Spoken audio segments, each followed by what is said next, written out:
નમસ્કાર મિત્રો આજે તમારી સમક્ષ માર્ચ મહિનો જે ચાલુ થઈ ગયો છે તો આ માસની અંદર કર્ક રાશિના જાતકો માટે કઈ તારીખ શુભ ગણાશે, ક્યારે મન અશાંત રહી શકે, વિવાહ માટેનો સમય કયો સારો છે, વેપારી માટે સમય કયો સારો છે, વિદ્યાર્થી બંધુ માટે કઈ તારીખ બેસ્ટ છે, સાથે યાત્રા માટે, પ્રવાસ માટે અને શું ઉપાય કરવા જોઈએ, શું સાવધાની રાખવી જોઈએ, સંપૂર્ણ વિસ્તાર આજે તમારી સમક્ષ હું રાખવા જઈ રહ્યો છું।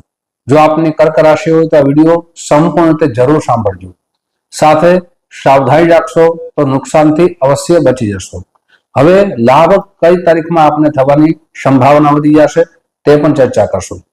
મિત્રો સૌથી પહેલા તો આપની ચંદ્રમાની ચર્ચા કરીએ। જ્યારે ચંદ્રમાં છે ચોથા સ્થાનમાં હોય, આઠમા ભાવમાં હોય અથવા એમ કહી શકાય 12મા ભાવમાં હોય ત્યારે મન અશાંત રહે છે, સાથે ખર્ચો પણ વધે છે, નિર્ણય શક્તિ કમજોર થઈ જાય છે।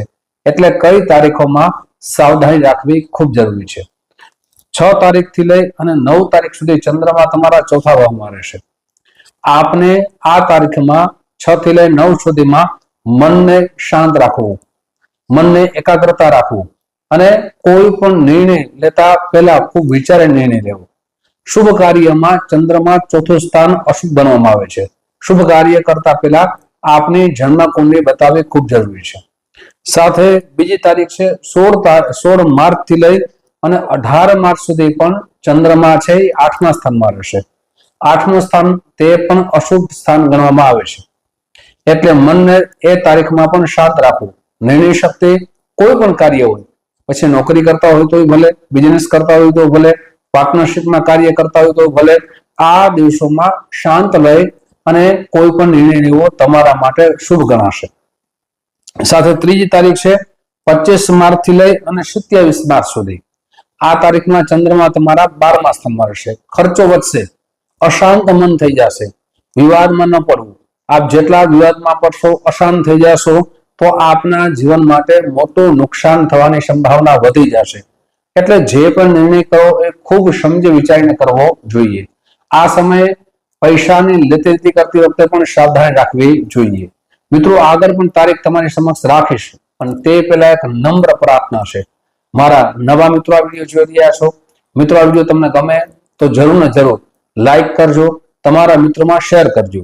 સાથે મિત્રો પહેલી વખત આ ચેનલ જોઈ રહ્યા હો તો સબસ્ક્રાઇબ કરી લેજો। ફેસબુકના માધ્યમથી અમારા પેજને, આ વિડીયોને જોતા હો તો પેજને ફોલો કરી લેજો, જેનાથી આવી સુંદર મજાની માહિતી આપને પ્રાપ્ત થઈ શકે।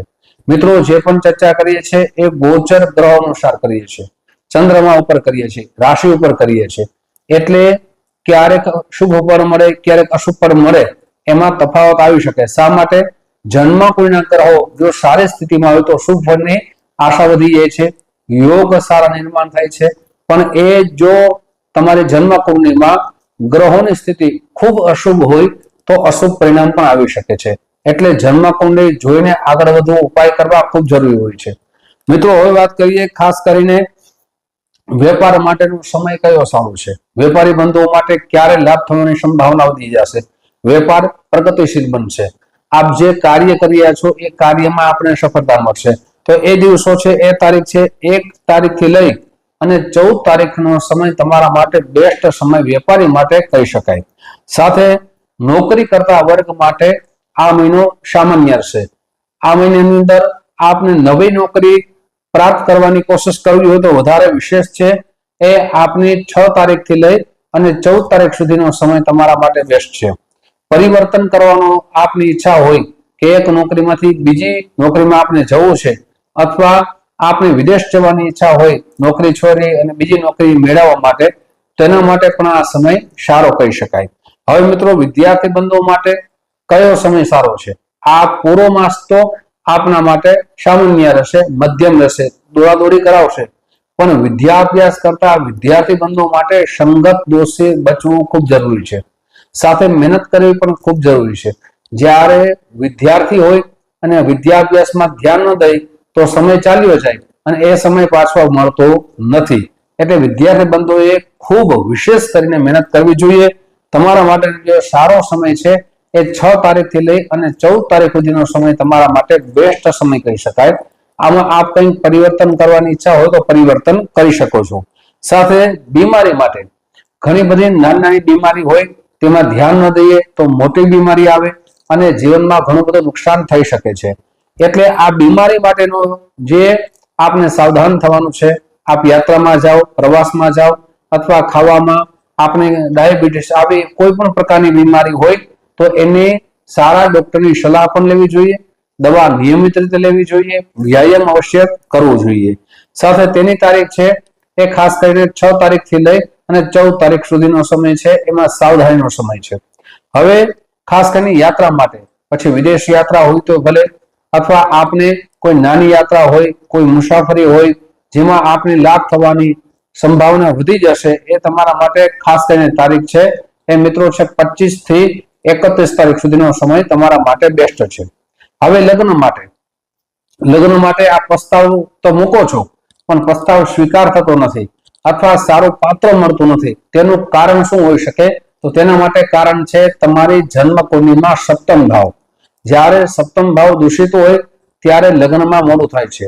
એટલે આપની જન્મ કુંડળી સારા જ્યોતિષ આચાર્યને બતાવી અને જે પણ શાસ્ત્રોક્ત નિવારણ હોય અવશ્ય કરવું જોઈએ. આ નિવારણ કર્યા પછી એનું પરિણામ સારું આવે છે. એટલે જન્મ કુંડળી અવશ્ય બતાવજો. પણ ખાસ કરીને પ્રસ્તાવ મૂકવો હોય તો તેના માટે ઉત્તમ તારીખ કઈ છે? તો એ ઉત્તમ તારીખ છે 6 તારીખથી લઈ અને 30 તારીખ સુધીનો, એ 16 દિવસનો સમય છે, તમારા માટે ઉત્તમ કહી શકાય. આ દિવસોમાં લગ્ન થવાની સંભાવના વધી જશે. એટલે કે સારું પાત્ર મળશે. મુહૂર્ત પ્રમાણે જ લગ્ન કરવા જોઈએ પણ સારું પાત્ર મળી જશે જેનાથી આપ લગ્નની સારી તારીખ કાઢી શકો છો. ખાસ મિત્રો, જ્યારે લગ્ન કરો ત્યારે જન્મ પત્રિકા મેળાપ કરીને લગ્ન કરવા જોઈએ, જેનાથી આપણા જીવનમાં વિવાદથી આપણે બચી શકીએ.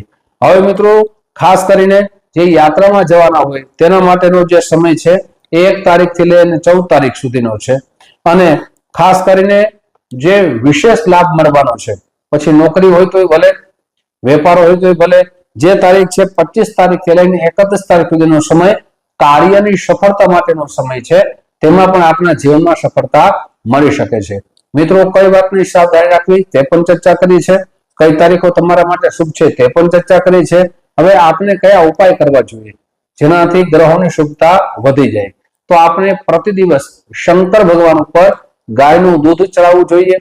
સાથે ત્યાં જ બેસી ઓમ નમઃ શિવાય, ઓમ નમઃ શિવાય આ મંત્રના જપ કરવા જોઈએ. સોમવારના દિવસે યથાશક્તિ સફેદ રંગની વસ્તુનું દાન કરવું જોઈએ. તમારી જન્મ કુંડળી બતાવી અને ચંદ્રનું રત્ન મોતી એટલે પંચાંગ કર્મ કરીને ધારણ કરવું જોઈએ. મિત્રો, આવી જાણકારી તમારી સમક્ષ મૂકતો રહીશ. આપ જે પ્રેમ આપો છો એ પ્રેમ બદલ આપ સૌનો હૃદયથી ખૂબ ખૂબ આભાર વ્યક્ત કરું છું. ફરીથી મળશું. જય શ્રી કૃષ્ણ.